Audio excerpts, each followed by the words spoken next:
Hello guys, welcome to Gate IAS Achiever. आज हमारा micro processor का सेकेंड लेक्चर है जिसमें मैं आपको 8085 के बारे में बताऊंगी। लास्ट लेक्चर मैंने लिया था माइक्रो प्रोसेसर के बेसिक्स पे, जिसमें डिज़ाइनिंग के बारे में मैंने आपको बताया था किस तरह इम्प्लीमेंटेशन हुआ था। तो वो वीडियो अगर आपने नहीं दिया तो देखा है तो मैंने डिस्क्रिप्शन बॉक्स में नीचे दे रखा है उसका लिंक, उसको एक बार चेक कर लें और उसके बाद ये लेक्चर अटेंड करें। लेक्चर कंप्लीट होने के बाद वीडियो को लाइक करना, चैनल को सब्सक्राइब कर देना ताकि आपको नोटिफिकेशन ऑन टाइम मिलते रहे, और साथ ही साथ वीडियो को शेयर कर देना अपने दोस्तों के साथ जिनको माइक्रो प्रोसेसर पढ़ने की ज़रूरत है। ठीक है, तो टाइम वेस्ट किए बगैर आज हम लोग माइक्रो प्रोसेसर का सेकेंड लेक्चर स्टार्ट करते हैं। लास्ट लेक्चर में मैंने ये सब आपको बता दिया है, यहाँ पे एक बार फिर से देख लेते हैं। इसमें मैंने आपको बताया था अगर आपका प्रोसेसर n बिट का है तो डेटाबेस पे उतने ही बिट का होगा, रजिस्टर, ऑपकोड और ALU सभी उतने ही बिट के होंगे। इंस्ट्रक्शन डिकोडर की बात करें तो वो n cross 2 to the power n bit का होगा, और प्रोग्राम काउंटर का साइज जो होता है वो एड्रेस बस के साइज के बराबर होता है। साथ ही साथ प्रोग्राम काउंटर आपका नेक्स्ट इंस्ट्रक्शन के एड्रेस को स्टोर करता है जो ऑपरेट होने वाला है। ठीक है, अब बात करते हैं इंटेल 8085 माइक्रो प्रोसेसर के बारे में और इंटेल 8086 माइक्रो प्रोसेसर के बारे में। पहले थोड़ा बेसिक्स जान लें इन सब के बारे में। 8085 माइक्रो प्रोसेसर आपका 8 बिट का है। अगर प्रोसेसर 8 बिट का है तो डेटा बस भी 8 बिट का होगा, रजिस्टर भी 8 बिट का होगा, ALU भी 8 बिट का और ऑपकोड भी 8 बिट का होगा। बट इंस्ट्रक्शन डिकोडर आपका 8 cross 2 to the power 8 means 256 bit के होंगे।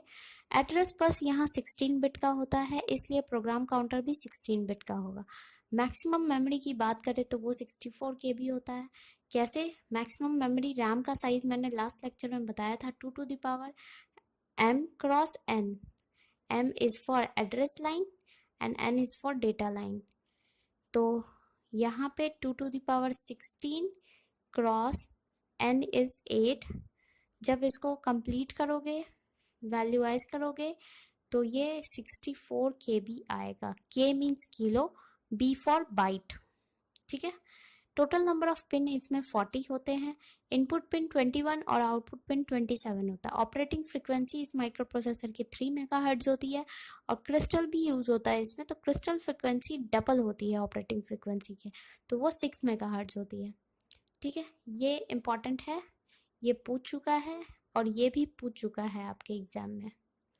ठीक है, प्रोग्राम काउंटर के बारे में पूछ चुका है, उसका साइज और ये इसका काम क्या होता है। मैक्सिमम मेमोरी ये भी ध्यान में रखना है। इंटेल 8086 की बात करें तो ये प्रोसेसर 16 बिट का होता है, 8085 के बाद आया था। डेटा बस इसमें रजिस्टर और ALU और ऑपकोड सभी 16 बिट के होंगे। कंक्लूजन के तौर पे एड्रेस बस यहाँ 20 बिट का होता है, तो प्रोग्राम काउंटर भी 20 बिट का होगा। यहाँ पे भी मैक्सिमम मेमोरी को जब कंप्लीट करोगे 2 टू द पावर 20 क्रॉस 16 तो ये अप्रॉक्स 1 MB के आएगा। Total number of input pin इसमें भी 40 होते हैं। तो अब हम लोग थोड़ा सा बिट और बाइट के बारे में जान लें। 1 byte is equal to 8 bit होता है। बाइट को हम लोग कैपिटल B और बिट को हम लोग स्मॉल b से डोनेट करते हैं। ठीक है,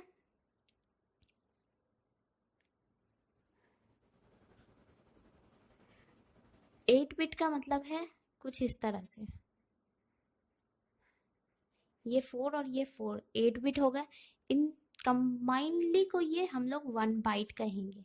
ठीक है, और यहाँ पे 8085 की बात करें अगर, तो एग्जाम्पल के तौर पे मैं एक डेटा लेती हूँ। इसमें एड्रेस बस मैंने बताया था 16 बिट का होता है। 16 बिट मीन्स 2 बाइट भी कह सकते हो। 16 बिट एक एग्जाम्पल लेते हैं। सपोज मेरा मेमोरी यहाँ से स्टार्ट हो रहा है, तो इसको अगर हेक्सा में लिखने की बात रहे, आपको सारे प्रोग्रामिंग में हेक्सा में ही वैल्यूज लिखे होंगे कि आपका प्रोग्रामिंग इस एड्रेस से शुरू हो रहा है, या फिर एड्रेस बताना है तो वो भी हेक्सा में ही वैल्यू होंगे। ठीक है, तो हेक्सा के वैल्यू और डेसिमल वैल्यू ये ध्यान रखना है। डिजिटल में मैंने पढ़ा रखा है कि हेक्सा अगर होगा तो वो H से डिनोट हो रहा होगा या 16 से, और डेसिमल की बात करें तो वो 10 में होगा बेस में। ठीक है, तो ये अगर लेक्चर नहीं लिया है, नंबर सिस्टम में मैंने बताया है, डिजिटल के प्लेलिस्ट में जाकर डिजिटल इलेक्ट्रॉनिक्स का नंबर सिस्टम का लेक्चर ले लो, जिसमें ये मैंने क्लियर कर रखा है इन सब बारे में। तो ये एड्रेस हेक्सा में अगर लिखेंगे तो ये इस तरह होगा 04FF, और हेक्सा में है वैल्यू, इट मीन्स H भी आपका मेंशन होगा, ठीक है। तो इस तरह हुआ एड्रेस बस, जो कि 2 बाइट का है, ये 1 बाइट हुए और ये 2 बाइट हुए, और अगर बिट की बात करें तो ये टोटल 16 बिट हुए। डेटा बस 8085 में 8 बिट का होता है, 8 bit means 1 bite. Suppose 56H ये डेटा है, तो इसको किस तरह लिख सकते हो, 0101 एंड 0110, ये हुआ बाइनरी फॉर्म में, ये हुआ हेक्सा फॉर्म में, ठीक है। और इसको अगर डेसिमल में लिखना हो तो ये भी मैंने बता रखा है, ये होगा 5 × 16 एंड प्लस 6, 96, ये हो गया डेसिमल फॉर्म में।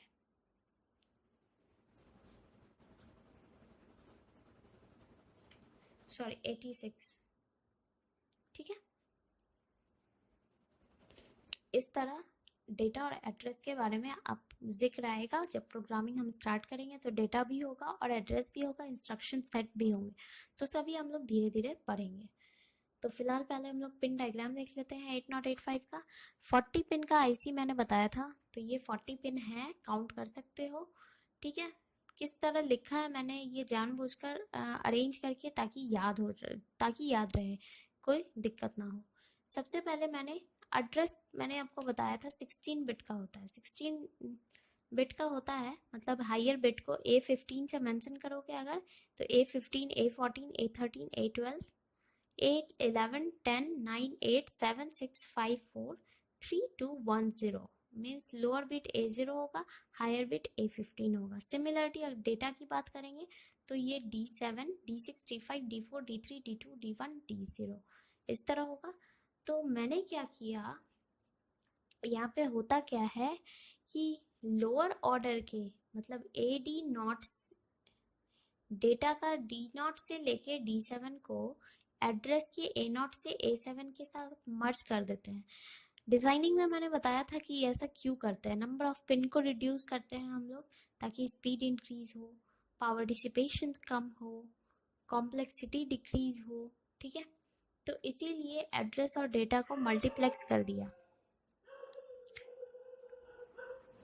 एड्रेस और डेटा को मल्टीप्लेक्स किया। डेटा आपका बाई डायरेक्शनल होता है और एड्रेस यूनिडायरेक्शनल होता है, इसलिए यहाँ पे बाई डायरेक्शनल कंबाइनली दे रखा है। अब इनको ऑपरेट करने के लिए कि किस समय एड्रेस जाएगा और किस वक्त डेटा जाएगा, इसके लिए एक ALE पिन यूज हुआ, एड्रेस लैच इनेबल।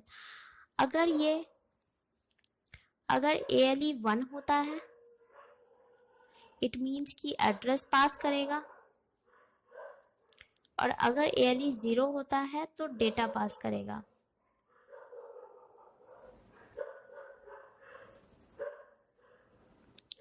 ठीक है, तो AD0 से AD7 का ये लोअर एड्रेस बस हो गया, एड्रेस कम डेटा बस। रेस्ट जो बच गया है वो A8 to A15, तो वो हायर ऑर्डर एड्रेस बस मैंने यहाँ मेंशन किया, जो कि यूनिडायरेक्शनल है, ठीक है, बाहर की तरफ। एड्रेस लैच इनेबल जान गए क्या काम करता है। रीड बार आपका रीड करेगा, राइट बार आपकी राइट करेगा, और ये दोनों ही एक्टिव लो पिन होते हैं। एक और पिन है IUM बार, इनपुट आउटपुट मेमोरी बार।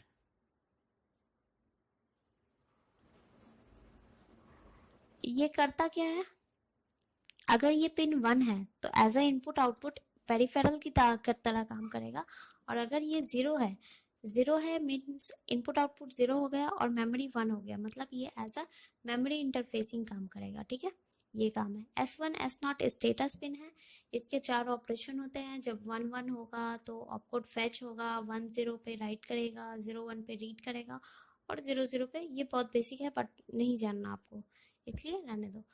SID होता है एक सीरियल इनपुट डेटा पिन, और SOD serial output data pin. 2 voltage दिया मैंने, VCC और ग्राउंड, और मैंने बताया था कि क्लॉक यहाँ यूज होता है, तो यहाँ क्रिस्टल पॉड्स यूज होता है, ठीक है, तो ये मैंने यहाँ रिप्रेजेंट किया है। अगर इसकी फ्रीक्वेंसी f है, तो माइक्रो प्रोसेसर की फ्रीक्वेंसी क्या होगी, f/2। लास्ट कंक्लूजन में मैंने बता रखा है 8085 में, जब बेसिक बताया उसके बारे में बताया तो ये मैंने बता दिया था। तो क्रिस्टल फ्रीक्वेंसी 6 मेगाहर्ट्ज होती है और ऑपरेटिंग फ्रीक्वेंसी माइक्रो प्रोसेसर की 3 मेगाहर्ट्ज होती है, मेगाहर्ट्ज। ठीक है, अब इधर वाले पिन पे आते हैं। एक रीसेट इन बार पिन जो कि एक्टिव लो पिन है वो होता है, एक रीसेट आउट जो कि बाहर की तरफ होगा, एक क्लॉक आउट है वो भी बाहर की तरफ होगा, रेडी पिन जो माइक्रो प्रोसेसर को कंफर्म करता है कि रेडी है या नहीं। साथ ही साथ ये स्लो पेरिफेरल में यूज होता है। होल्ड और HLDA ये DMA प्रोसेस में यूज होता है। DMA डायरेक्ट मेमोरी एक्सेस, जब हम लोग DMA पढ़ेंगे तो इसके बारे में फिर चर्चा करेंगे। ट्रैप RST 7.5, 6.5, 5.5, INTR ये सभी इंटरप्ट हैं, ये सभी क्या है, इंटरप्ट है, और ये इंटरप्ट का एक्नॉलेजमेंट है, इसलिए ये बाहर की तरफ है ये पिन। ठीक है, इंटरप्ट एक्नॉलेजमेंट।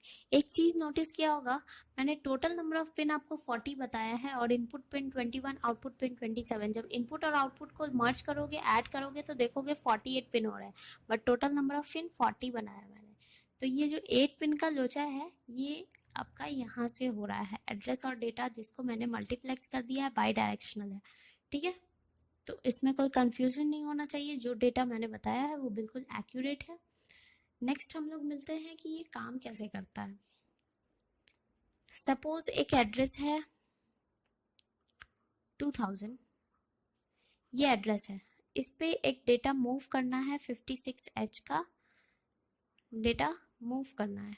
ठीक है, तो ये कैसे ऑपरेट होता है, सबसे पहले क्लॉक पल्स लेता है, रीड साइकिल हो या राइट साइकिल हो वो 3T साइकिल लेता है। 3T साइकिल मीन्स कि पहले मैंने क्लॉक पल्स बना दिया, यहाँ से यहाँ फर्स्ट क्लॉक पल्स हुए, फिर अगेन यहाँ से यहाँ ये सेकंड क्लॉक पल्स हो गया, ये यहाँ से यहाँ थर्ड क्लॉक पल्स हो गया।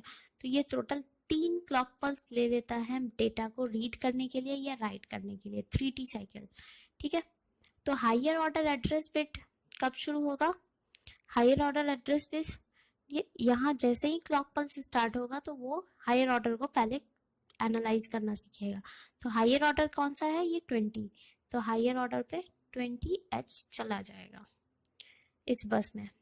उसके बाद या उसी समय लोअर ऑर्डर एड्रेस बिट में एड्रेस, सबसे पहले एड्रेस जाएगा उसके बाद डेटा जाना है, इसलिए सबसे पहले एड्रेस को पकड़ेगा। तो सबसे पहले लोअर ऑर्डर एड्रेस बस क्या कैरी करेगा, 00H। तो जिस वक्त एड्रेस जाएगा उस समय ALE 1 हो जाएगा। एक क्लॉक साइकिल के बाद ही डेटा जाएगा, डिकोड हो जाने के बाद डेटा जाएगा। तो ये 56H यहाँ से डेटा वाले में फ्लो करेगा और उस वक्त ALE क्या होगा, 0 हो जाएगा। ठीक है, तो माइक्रो प्रोसेसर को रीड कब क्या करना है और क्या रीड करना है, डेटा को रीड करना है, एड्रेस को नहीं। एड्रेस को वो एनालाइज करता है और वहाँ पे इंस्ट्रक्शन सेट के पे मूव कर जाता है, तो उसे बस डेटा को रीड करना है, इसलिए वहाँ पे डेटा का एक्टिव लो हुआ है, 0 किया है मैंने डेटा के टाइम में। लो 0 करने का मतलब ये है कि ये 0 का बार मीन्स 1, यहाँ पे ये हाई काम करेगा एज अ हाई डेटा के टाइम पे। ठीक है, एक्टिव लो पिन है इसलिए इस तरह दिखा है। तो ये टोटल आपका 3T साइकिल ले लेता है to read, either to read और टू राइट।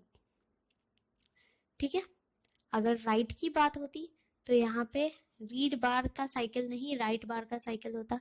जो भी इंस्ट्रक्शन सेट में मेंशन होगा वो साइकिल यूज होगा। अब इंस्ट्रक्शन सेट देख के हम लोग कैसे पहचानेंगे कि रीड हो रहा है, राइट हो रहा है, वो सभी मैं बताऊंगी धीरे धीरे। जैसे जैसे मैं आपको इंस्ट्रक्शन सेट के बारे में बता दूंगी तभी हम लोग किसी प्रोग्राम पे आएंगे। अब एक और क्वेश्चन होता है, इस पे काफी क्वेश्चंस पूछे जाते हैं कि अगर एड्रेस रेंज फाइंड करना हो, अगर कोई भी सर्किट डायग्राम गिवन है और उसका एड्रेस रेंज डिटरमाइन करना है तो कैसे होगा। इसके लिए क्या करते हैं हम लोग, ये आपको CS बार जो दिख रहा होगा वो चिप सेलेक्ट पिन है, CS chip select active low pin है। इसका मतलब जिस तरह से डिकोडर में उधर इनेबल की तरह काम करता था ना, उसी तरह ये CS बार है। इसको 1 करना होगा। इसको 1 करने का मतलब है कि यहाँ पे 0 होगा, इधर 0 होगा। इट मीन्स कि ये एंड का आउटपुट क्या 1 होगा। और ये 1 तभी हो सकता है जब सारे इनपुट 1 हो, यहाँ पे 1 हो। इट मीन्स कि ये A15 0 होगा क्योंकि यहाँ बबल लगा है, नॉट, ये ध्यान रखना। ये भी 0 होगा, ये 1 होगा, ये 1, ये 0 एंड ये 0।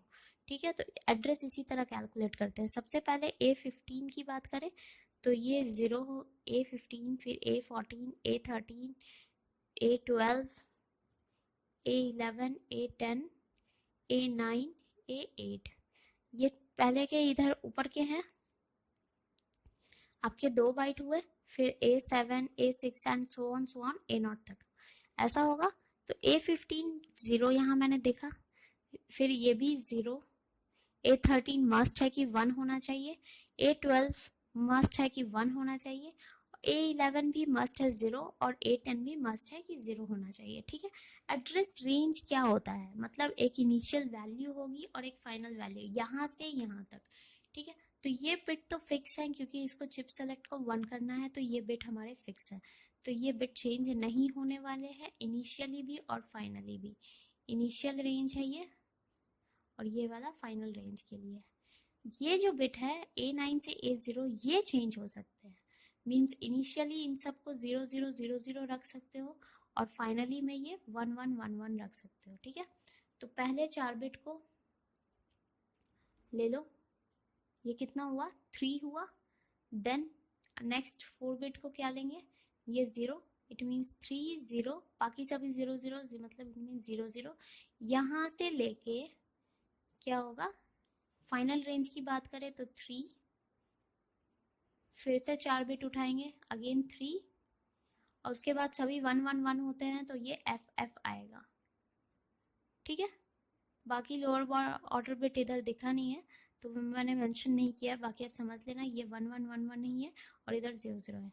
तो ये हो गया एड्रेस रेंज। इसी तरह से हम लोग एड्रेस रेंज फाइंड करते हैं, या फिर अगर एड्रेस रेंज गिवन है तो हम लोग ये डायग्राम बना सकते हैं।